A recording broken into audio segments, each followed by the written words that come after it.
respect of being followed by a very combative Paul Tracy. Bobby Rahal runs in third place. We'll be back to Detroit after this message and a word from our ABC stations. Oh, you know what? And look right at Paul here, Tracy. this Look is at Paul amazing. Tracy. Ah, he And gets him. Paul Tracy takes the lead. But you saw that Michael Andretti saw him coming too and decided to give him room. Now, this is a completely different complexion to the race. Can Paul Tracy lead a race under this sort of pressure? What happens when a young driver's blood is really up, as Paul Tracy's must be right now? Will he make a mistake now that he's the one under pressure? He also passed Michael where you wouldn't expect a pass to happen. Now, it was a good pass, it was a clean pass, but it took Michael all the experience not to pull down and squeeze Paul into the fence on the right-hand side.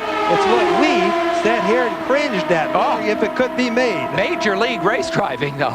Boy, what do you think Rick Mears came off the couch on that one? I think he did. I think he says, golly, you might bend my car there. Now, stations, we're going to go to that break just as soon as we can, but with that pass of the lead, we just had to stay here in Detroit, and we want to watch for just a few seconds longer because Bobby Rahal is closing up on Michael, too. Here's the way it looked from the Goodyear blimp overhead of the track.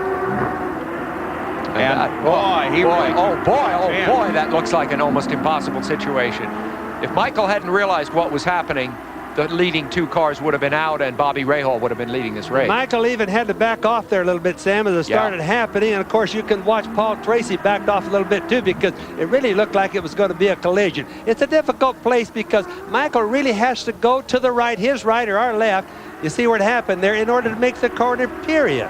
So now with 38 laps complete and the first pit stop round done, Paul Tracy, driving for Roger Penske, has the lead of the race. It's his 7th career start, the first time he's ever led an IndyCar race.